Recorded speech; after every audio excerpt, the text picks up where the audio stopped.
Wayan Kotaniarta, Dekan Fakultas Ilmu Komunikasi Universitas Dwi Jendro Denpasar, dalam yudisium dan pelepasan Sarjana Ilmu Komunikasi ke-26 mengatakan, Fikon Undwi Denpasar mencetak SDM yang benar-benar menguasai keterampilan kerja dan profesional serta memiliki integritas. Fikon Undwi berkomitmen mewujudkan upaya menciptakan lulusan yang terampil di bidang komunikasi. Untuk itu pihaknya secara rutin melaksanakan berbagai pelatihan, di antaranya jurnalistik, periklanan, dan PR atau kehumasan. Melalui upaya ini pihaknya meyakinkan selain menguasai keilmuan secara akademik, lulusan Fikon Undwi memiliki keterampilan, keahlian, dan penguasaan bahasa asing yang memadai. Ditambahkan Fikon Undwi tidak mencetak sarjana pengangguran, melainkan sarjana yang mampu menjadi job creator, yakni siap menciptakan lapangan pekerjaan.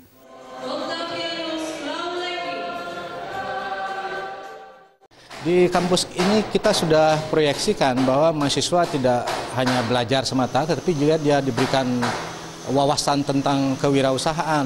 Jadi mereka mendapatkan mata kuliah kewirausahaan supaya mereka itu ke depan bisa menjadi wirausaha yang tidak tergantung semata dari apa yang dia peroleh secara akademik semata.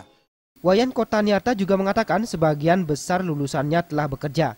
Bahkan, hal yang sangat membanggakan adalah sejak duduk pada semester 5, para mahasiswa telah direkrut sebagai instansi maupun perusahaan.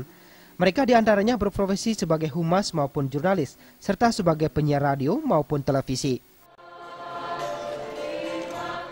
Yang lulus sekarang ini adalah mahasiswa yang sudah sebagian besar juga sudah bekerja.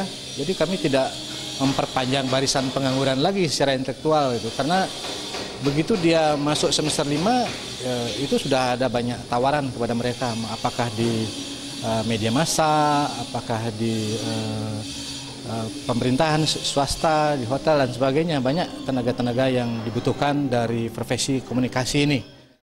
Yudisium dan pelepasan Sarjana Ilmu Komunikasi 26 Fakultas Ilmu Komunikasi Universitas Dwi Jendro dihadiri Rektor Universitas Dwi Jendro, Dr. Putu Diatmikawati, dan Ketua Yayasan Dwi Jendro Denpasar MS Chandra Jaya.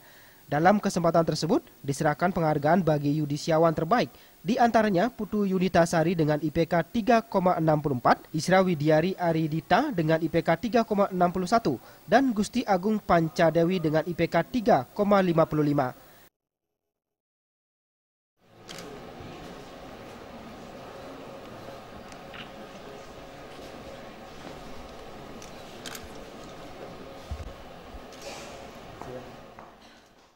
Zuta Adana, Bali TV.